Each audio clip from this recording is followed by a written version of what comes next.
Good morning friends, notebook classes में आपका स्वागत है। मेरा नाम अभिषेक। आज एक नए टॉपिक के साथ। आज का जो टॉपिक है भारत का सामान्य परिचय। बेसिकली इसमें आज हम पढ़ेंगे भौगोलिक विस्तार भारत का, अक्षांशीय देशांतर रेखाएं, भारत की सीमाएं तथा प्रमुख चैनल या जलडमरू। भारत का सामान्य परिचय देने से पहले मैं आप लोगों को समझाना चाहूँगा कि आप बेसिकली अगर भारत का नक्शा देखते हैं मानचित्र में या समझने की कोशिश करते हैं तो विश्व में भारत की आकृति प्रमुख रूप से मानव की आकृति के सामान्य है। मैं आपको एक तरह से समझाने की कोशिश कर सकता हूँ कि अगर आप खड़े हो, राइट हैंड साइड अगर आप अपने कमर पे रखेंगे और लेफ्ट हैंड साइड जो है अगर आप साइड में, सामने नहीं साइड में आप थोड़ा सा कंधे तक ऊंचा उठाएंगे तो पूर्ण रूप से आपका सर से लेकर हाथ और पैर तक का जो आकृति बनती है वो मुख्य रूप से आपकी भारत की आकृति होती है। वही आकृति आपकी ग्लोब पर या मानचित्र पर भी बनती है। तो आप मान करके चलिए कि आपका सर पूर्ण रूप से जम्मू कश्मीर की आकृति बनाता है। राइट हैंड साइड जो कमर पे है वो आपका गुजरात की आकृति वहाँ पे बनती है या वहाँ पे उसका केंद्र है। जो लेफ्ट हैंड साइड हवा में है साइड में, वो मुख्य रूप से वहाँ पे आपका कंधे से लेकर आपके टोनी तक जो आपका बीच का हाथ का हिस्सा है वहाँ तक नेपाल है। उसके बाद जो ठोनी है समझ लीजिएगा सिक्किम है। साथ में आपके जो हाथ का हिस्सा है वो अरुणाचल प्रदेश कहलाता है, जो कि भारत का ही एक पूर्वोत्तर मतलब पूर्वी भाग जो है। सबसे आखिरी स्टेट अगर क्वेश्चन आता है आपका कि कौन सा है तो अरुणाचल प्रदेश माना जाता है। चलिए अब शुरू करते हैं हम। आपका ग्लोब पर या विश्व में भारत की स्थिति क्या है। तो भारत की स्थिति को जानने से पहले अगर मैं आपसे पूछूं कि आप जिस रूम में बैठे हैं या जिस कुर्सी पर या जिस बेड पे बैठे हैं उस रूम में आपकी पोजीशन कहाँ है, मतलब आप कहाँ पे स्टैंड करते हो, आप ठहरते कहाँ पे हो या कौन सी जगह आपने ऑक्यूपाई कर रखी है। तो अगर आपको मैं एक गेंद का उदाहरण दूँ, एग्जाम्पल है आपका एक गेंद है। गेंद के बेस पे अगर मैं आपको ये समझा दूं कि अगर आपका फेस मैं मान लूँ पूरा गेंद की तरह गोल है, तो अगर आप समझने की कोशिश करेंगे कि नाक का जो स्थान है या आपका जो नाक की पोजीशन है मुख्य रूप से वो आपका भारत का हिस्सा है। यही आकृति अगर आप नाक के क्षेत्रफल पर रखेंगे ग्लोब पर तो उतना बड़ा क्षेत्रफल जो है आपका भारत का हिस्सा है। चलिए ग्लोब की बात करें तो ग्लोब की आकृति और पृथ्वी की आकृति सेम होती है। और पृथ्वी की आकृति मुख्य रूप से जियोड आकृति के नाम से जानते हैं इसको। जियोड आकृति जैसे आपका समझ लीजिए कि अंडे की आकृति जैसे होती है, उसी को हम जियोड आकृति कहते हैं। ये पूर्ण रूप से गोल नहीं होती। साथ ही ग्लोब में आपका अक्षांशीय रेखा और देशांतर रेखा की बड़ी ही महत्वपूर्ण भूमिका होती है।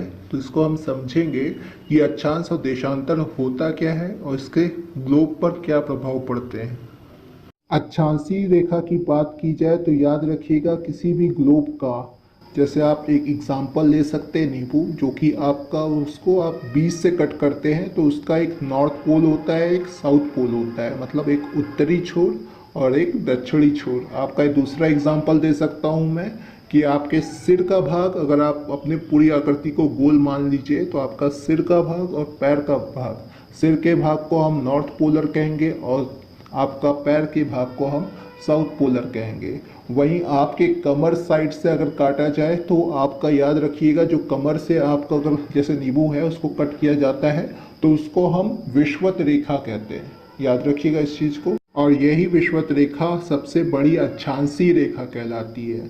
मतलब आपके कमर से एक गई रेखा, एक आपके घुटने से गई और एक आपके चेस्ट से होके गुजर रही है, मतलब साइड टू साइड आपका। मैं अक्षांशीय रेखा की बात करूं तो सबसे बड़ी विषुवत रेखा अक्षांशीय रेखा होती है, जिसको भूमध्य रेखा भी कहते हैं। तो आप याद रखिएगा भूमध्य रेखा या विषुवत रेखा आपकी सबसे बड़ी अक्षांशीय रेखा है। इसके साथ आपका कर्क रेखा और मकर रेखा जो आपका डिफरेंस होता है, ये भी अक्षांशीय रेखा होती हैं। आपको समझने के लिए इसको आप एक मेजरिंग टेप ले लीजिए या कोई धागा ले लीजिए बड़ा सा, उसको दोनों हाथ से अपने दोनों कंधे के साइड दोनों हाथ फैलाइए। जितना आप फैला सकते हैं वो आपकी आखिरी अंतिम आपकी लंबाई होगी। जिसको हम विषुवत रेखा के नाम से जानते हैं। तो आपकी ये कैपेबिलिटी है, अगर एक ग्लोब है आपका, एक मतलब हाथ का गोला बना दिया जाए पूरा आपका, तो सबसे बड़ा जो रेखा है वो आपका यही हाथ है, जो कि लेफ्ट हैंड से आपका राइट हैंड तक जाता है। वही मेजरिंग टेप अगर आप अपने सर के ऊपर हाथ फैलाइए उसको लेकर, तो आप देखेंगे कितना आप फैला पा रहे हैं। दूसरा आपको करना है कि आप अपने कंधे के नीचे ले जाइए और उस मेजरिंग टेप को फैलाइए, आप कितना फैला पा रहे हैं। तो आपको एनालिसिस हुआ होगा कि आपने जब पहली बार फैलाया था अपना हाथ तो वो सबसे ज़्यादा लंबा था। दूसरी बार आपने ऊपर और जब नीचे हाथ फैलाया मेजरिंग टेप से, तो वो आपका उसकी कैपेबिलिटी कम थी या आपकी लंबाई कम थी एज अ कंपैरिजन जब आपने पहली बार हाथ को मेजरिंग टेप से नापा था।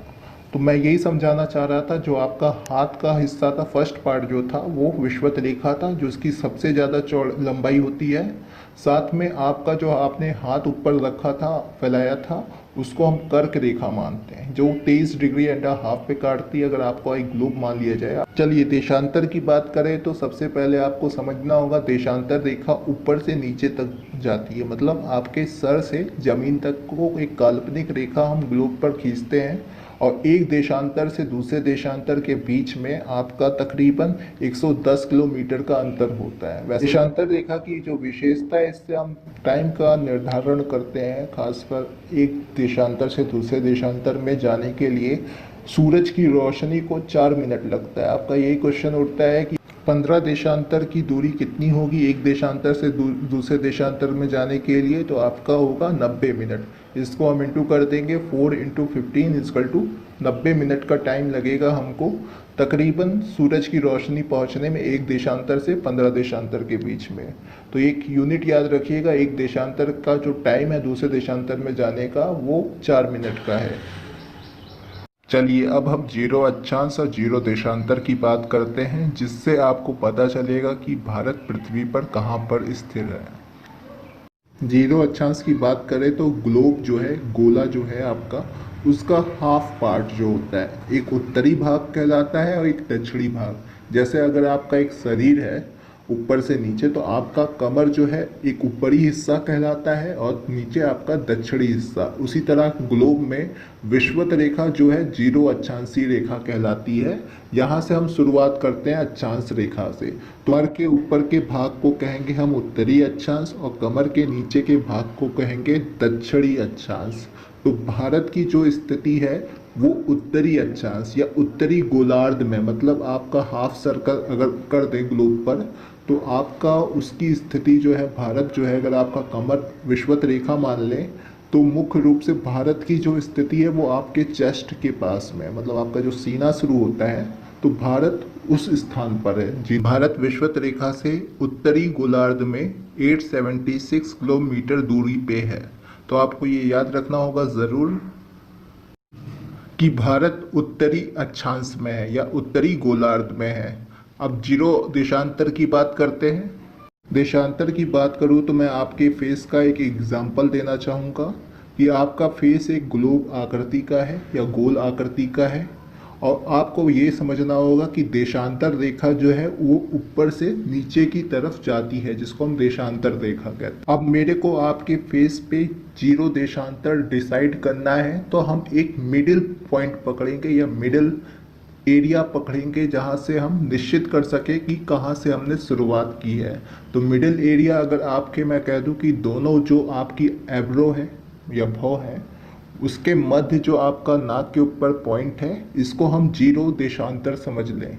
अगर यहाँ से जीरो देशांतर समझ लें तो मैं बताना चाहूँगा कि ये स्थान ग्रीनविच मीन टाइम है, जो कि इंग्लैंड में है। ये एक स्थान है ग्रीनविच मीन टाइम, जिसको हम शॉर्ट में GMT कहते हैं।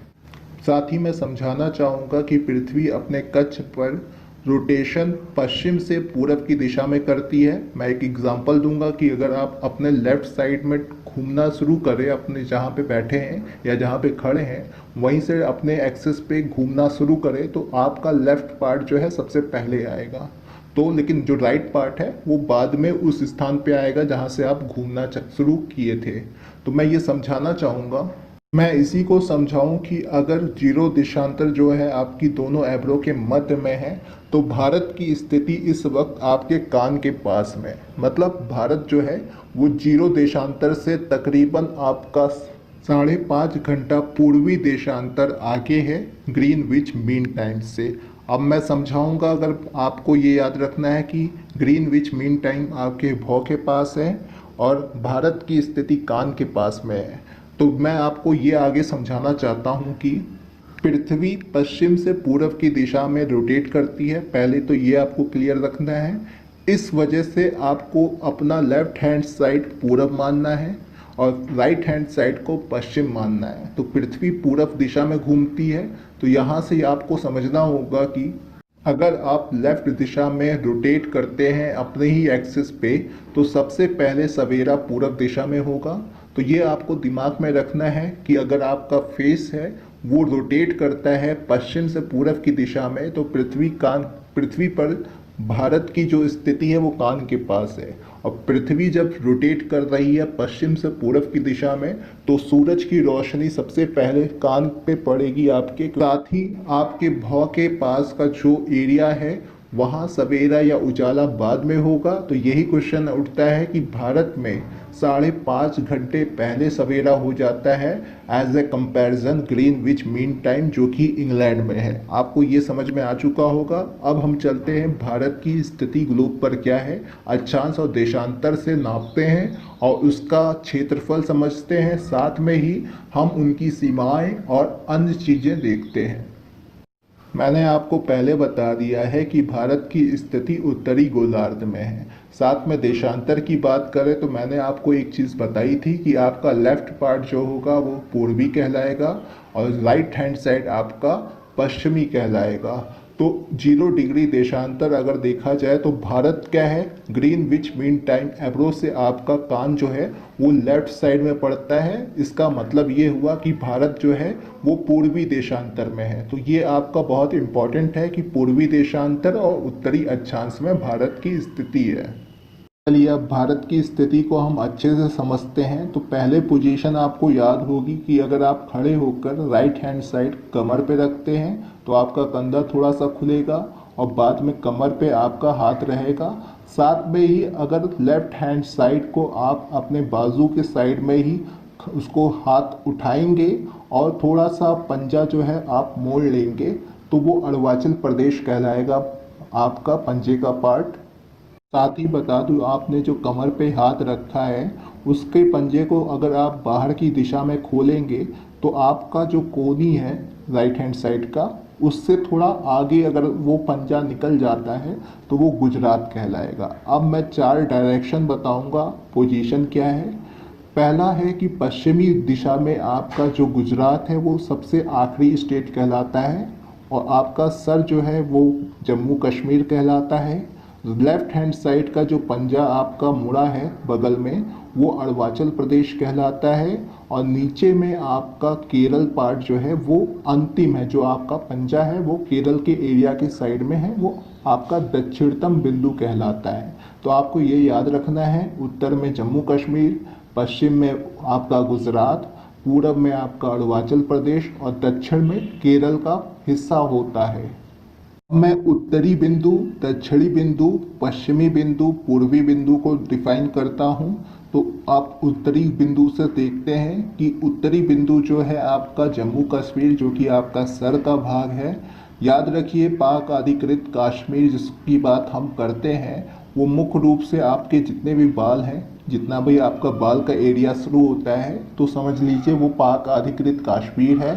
वहीं आपका सर जो है वो सियाचिन, जो कि सबसे ऊंची बैटलफील्ड मानी जाती है, वहाँ पे इंदिरा कॉल नाम का एक स्थान है। इंदिरा कॉल, इंदिरा पॉइंट मत मानिएगा। तो आपका क्वेश्चन अगर आता है कि उत्तरी बिंदु सबसे कौन सा है तो सियाचिन में इंदिरा कॉल। फिर हम बात करते हैं पश्चिमी बिंदु को, हम जो कि गुजरात में है, वहाँ का अंतिम छोर या अंतिम गांव जिसको हम कहते हैं गोड़मोटा। पूर्वी भाग या पूर्वी स्टेट जो कि आपका अरुणाचल प्रदेश पंजे के पास पड़ता है, वहाँ का अंतिम गांव या अंतिम बिंदु आपका किबिटू है। वहीं दक्षिण की बात करें तो हमें यहाँ पे ध्यान में रखना होगा 2 चीज़ एक तो अंडमान निकोबार और दूसरा प्रमुख भूमि जो कि केरल है, आपका पंजा इलाका। यहाँ पे मैं डिफाइन करना चाहूँगा कि आपसे पूछा जाए कि मुख्य भूमि का अंतिम बिंदु कौन सा है, तो उसका नाम है कुमारी अंतर्द्वीप, जो कि कन्याकुमारी में है, मतलब पणजी के पास। लेकिन अंडमान निकोबार की बात करूं तो आपको एक इमेज बनानी होगी दिमाग में कि अगर आप खड़े हैं उसी पोजीशन में जिससे मैंने बताया था, अगर आप भारत की स्थिति में खड़े हैं और मैं साथ में आपसे कहूं कि 10 बॉल जो है आप 5-5 के समूह में इकट्ठा करिए, उसको आप लेफ्ट साइड में एक तो आप अपने घुटनों के पास रख लीजिए और थोड़ा सा गैप करके दूसरा 5 बॉलों के समूह को आप अपने पंजे से थोड़ा सा आगे रखने की कोशिश करिए। तो आप पाएंगे कि ये 2 बॉल के जो समूह हैं, वो पहला वाला है ऊपर का भाग अंडमान, दूसरा जो भाग है वो निकोबार कहलाता है। तो आपसे अगर पूछा जाए अंतिम बिंदु कौन सा है, तो याद रखिएगा जो अंतिम बिंदु है, ये जो 5 बॉलों का आखिरी समूह है, उसमें निकोबार में इंदिरा पॉइंट एक स्थान है जो कि भारत का अंतिम छोर कहलाता है। चलिए अब हम भारत के क्षेत्रफल को अच्छे से समझते हैं। तो आपने लेफ्ट हैंड जो हल्का सा पंजा आपने मोड़ा है, अरुणाचल प्रदेश का जो नीचे पार्ट है आपका, वहाँ से लेकर आपका साइड से लेकर पूरा पंजा, और पंजे से लेकर जो राइट हैंड साइड पे आपने हाथ जो कमर पे रखा है और आपने पंजा थोड़ा खोला है, गुजरात तक को हम तटीय क्षेत्र कहते हैं, मतलब कोस्टल एरिया। इसके नीचे आपका पूरा समुद्र है, मतलब आपकी बॉडी के अलावा नीचे का जो पूरा पार्ट है वो समुद्र कहलाता है। और इस क्षेत्रफल को हम जो तटीय क्षेत्र कहते हैं या कोस्टल एरिया कहते हैं, इसकी आपका नीचे से पार्ट से लेकर, मतलब अगर आपका लेफ्ट हैंड साइड से लेकर राइट हैंड साइड की जो डिस्टेंस बनती है या दूरी बनती है, वो है 7516.6 किलोमीटर का क्षेत्रफल। तो आपसे दोनों क्वेश्चन पूछे जा सकते हैं। भूमि की बात करें तो याद रखना है कि भूमि की सीमा लगभग 15200 किलोमीटर की है। चलिए अब आगे चलते हैं हम। भारत के कुल क्षेत्रफल की बात की जाए तो आपको याद रखना है 3287,263 वर्ग किलोमीटर भारत का कुल क्षेत्रफल है। वहीं जम्मू कश्मीर से केरल की दूरी 3214 किलोमीटर है। साथ में पूरब से पश्चिम जो कि गुजरात से अरुणाचल प्रदेश की दूरी 2933 किलोमीटर की दूरी पड़ती है। चलिए भारत के द्वीपों की बात करें तो आपको याद रखना है कि 247 द्वीप जो है भारत में पाए जाते हैं, जिसमें से 204 द्वीप आपका बंगाल की खाड़ी, यानी आपका जो लेफ्ट एरिया साइड है वो बंगाल की खाड़ी कहलाता है। उसमें आपका अंडमान निकोबार भी आता है, याद रखिएगा मैंने इसको पहले ही बता दिया है। वहीं अरब सागर जो कि गुजरात का एरिया है, साइड जो है, वहाँ पे तकरीबन 43 द्वीप पाए जाते हैं।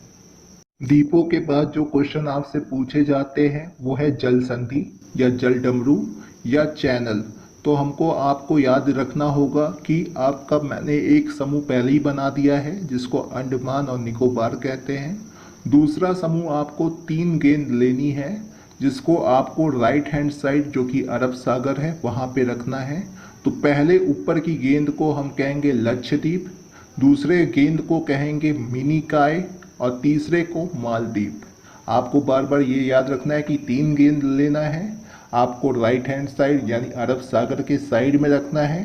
पहली ऊपर गेंद को हम लक्षद्वीप के नाम से जानेंगे, दूसरे को हम मिनिकॉय के नाम से जानेंगे और तीसरे को हम लक्षद्वीप के नाम से जानेंगे। तो चलिए हम शुरू करते हैं 10 डिग्री चैनल, 9 डिग्री चैनल और 8 डिग्री चैनल। पहला आपका बंगाल की खाड़ी में जो अंडमान और निकोबार है उसको 10 डिग्री चैनल डिवाइड करता है। अब हम अरब सागर की तरफ चलते हैं 3 गेंदों के साइड में। तो सबसे ऊपर है आपका लक्षद्वीप, बीच में है मिनिकॉय। तो आपका 9 डिग्री चैनल लक्षद्वीप को मिनिकॉय से अलग करती है।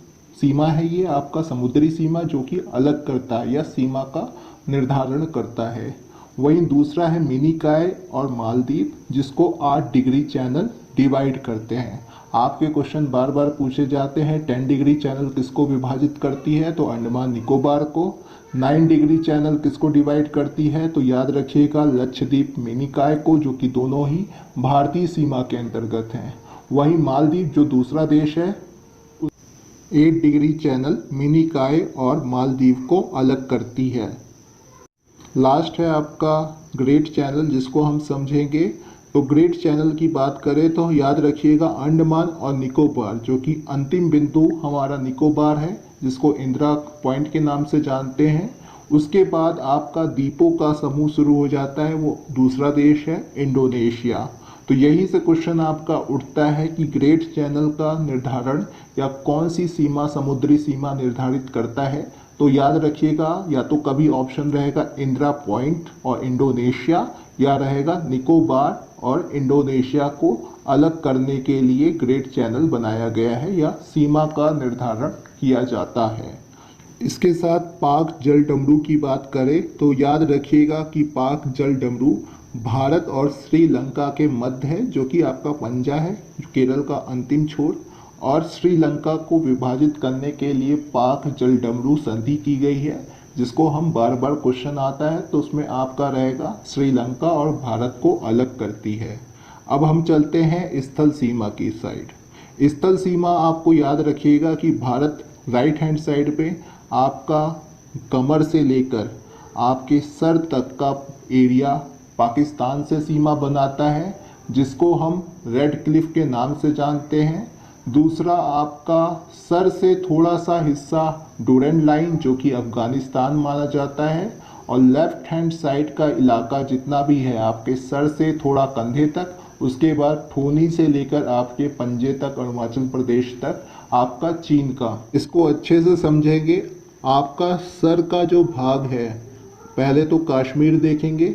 कश्मीर को अगर हम समझना चाहें तो अगर आप टेढ़ी मांग करते हैं तो याद रखिएगा राइट हैंड साइड में आपके ज़्यादा बाल आएंगे, जिसको हम कहते हैं पाक अधिकृत कश्मीर। वहीं लेफ्ट हैंड साइड में आपका जो बाल टेढ़ी मांग करने पे थोड़ा आता है, उसको हम कहेंगे अक्साई चीन, जो कि आपका चाइना के पास है। और आपका जो माथा है या सर है, जिसको हम कहेंगे सियाचिन। तो आपको ये बहुत अच्छे से समझ में आएगा कि पाक अधिकृत कश्मीर कहाँ तक है। अब हम बात करते हैं रेड क्लिफ सीमा, जो कि पाकिस्तान के साथ बनती है हमारी। तो वो गुजरात से लेकर आपका मुख्य रूप से जम्मू कश्मीर तक है। वहीं डूरेंट लाइन की बात करें तो हमारी जो सीमा है वो 106 किलोमीटर की है। मुख्य रूप से जम्मू कश्मीर से जुड़ी है भारत तक, लेकिन वो सीमा पाक अधिकृत कश्मीर में पड़ती है, जिसके कारण हम अफगानिस्तान से सीमा तो बनाते हैं, लेकिन वास्तविक सीमा पाकिस्तान के पास है। दूसरा है आपका मैकमोहन लाइन, जो कि आपकी मुख्य रूप से अक्साई चीन से शुरू होकर अरुणाचल प्रदेश तक होती है, लेकिन इसमें याद रखना होगा कि बीच में नेपाल पड़ता है और भूटान भी पड़ता है। अगर आपको दिमाग में रखना है तो याद रखिएगा कि आपका फेस जो है वो जम्मू कश्मीर है, वहीं कंधे से लेकर ठोनी तक का पार्ट नेपाल है, बीच में आपका सिक्किम पड़ता है और इसके साथ अरुणाचल प्रदेश की सीमा हमारी चीन के साथ बनती है। चलिए अब आगे चलते हैं। तो आपको ये सीमाएं याद हो गई होंगी मेरे को लगता है। लास्ट है आपका भारत की स्थिति, ये अंतिम है जो कि हम समझेंगे। तो मैंने आपको पहले बता रखा है कि भारत उत्तरी गोलार्ध में है और पूर्वी देशांतर में है। उत्तरी गोलार्ध की बात करें तो अक्षांशीय विस्तार देखा जाए भारत का, तो दक्षिण में आपका अंडमान निकोबार का जो निकोबार का पॉइंट है और जम्मू कश्मीर तक का जो क्षेत्रफल है वो उत्तरी अक्षांश तक कितना विस्तृत है। तो नीचे से अगर हम स्केल से देखेंगे, अगर आप 0 से स्केल नापिए, ऊपर तक अपनी हाइट नापेंगे, तो उसी तरीके से याद रखिएगा नीचे का आपका पॉइंट कम होगा, ऊपर में हाइट का पॉइंट आपका ज़्यादा होगा। तो विषुवत रेखा को अगर हम समझें तो अगर आप एक बेड पे खड़े हो जाइए और ज़मीन को हम विषुवत रेखा 0 माने और वहाँ से आपकी हाइट नापी जाए, तो पंजे की जो हाइट है वो आपकी 8 डिग्री 4 इंच आएगी। और उसके साथ आपका ऊपरी भाग जो है, सर का जो भाग है, वो 37 डिग्री 6 इंच तक का आएगा। तो आपसे यही पूछा जा रहा है कि आपकी हाइट कितनी है, लेकिन आप कितना दूर हैं विषुवत रेखा से, तो ये डिस्टेंस भी आपका मायने रखता है। लेकिन जो विस्तार है आपका उत्तरी अक्षांश का, वो 8 डिग्री 4 से लेकर 37 डिग्री 6 तक उत्तरी अक्षांश पे भारत का विस्तार है। अब चलिए देशांतर की बात करें तो जीरो देशांतर पे हम फिर से स्केल रखेंगे जीरो से और नापने की कोशिश करेंगे कि हम कितना दूर हैं। तो याद रखिएगा ग्रीनविच मीन टाइम यानी आपका जो एवरो है वहाँ पे अगर जीरो मापें और उसकी सीध में हम कान तक अपनी स्केल लाएं तो याद रखिएगा यहाँ पे जो डिस्टेंस बनता है वो 68 डिग्री 7 का बनता है। और साथ में मतलब आपका ये गुजरात का एरिया आता है। देशांतर रेखा का अगर देखा जाए तो सबसे पश्चिमी बिंदु जो है हमारा वो गुजरात है, वही सबसे पूर्वी बिंदु जो है आपका अरुणाचल प्रदेश। इसका जो विस्तार है वो 68 डिग्री 7 से लेकर 98 डिग्री 25 पूर्वी देशांतर माना जाता है। तो आपको ये याद रखना भारत की जो चौड़ाई है वो 68 डिग्री 7 से लेकर 97 डिग्री 25 पूर्वी देशांतर है। पूर्ण रूप से कहा जा सकता है कि भारत उत्तरी अक्षांश और पूर्वी देशांतर में स्थित है। मैंने आपको डिग्रीज बता दी हैं। आपको मेरे को लगता है कि समझ में आया होगा। नहीं भी समझ में आया है तो आप अपना फीडबैक दीजिए, कमेंट करिए और मेरे को अपनी समस्या बताइए, क्योंकि ये पहली क्लास थी मेरी और मैं समझाने की कोशिश किया हूँ। इससे बेहतर मैं वीडियो लेके आने की कोशिश करूँगा और समझाने की कोशिश करूँगा। अगर बेहतर लगता है तो मैं आगे भूगोल की सियाचिन, भारत के दर्रे, जितने भी वीडियोस हैं आपको इसी तरह से आगे पढ़ाऊँगा। तो आप अपना चैनल सब्सक्राइब और लाइक करिए और शेयर भी करिए, जिससे मेरे को ज़्यादा से ज़्यादा मोटिवेशन मिले और मैं ज़्यादा से ज़्यादा वीडियो आपके लिए बना सकूँ। Thank you.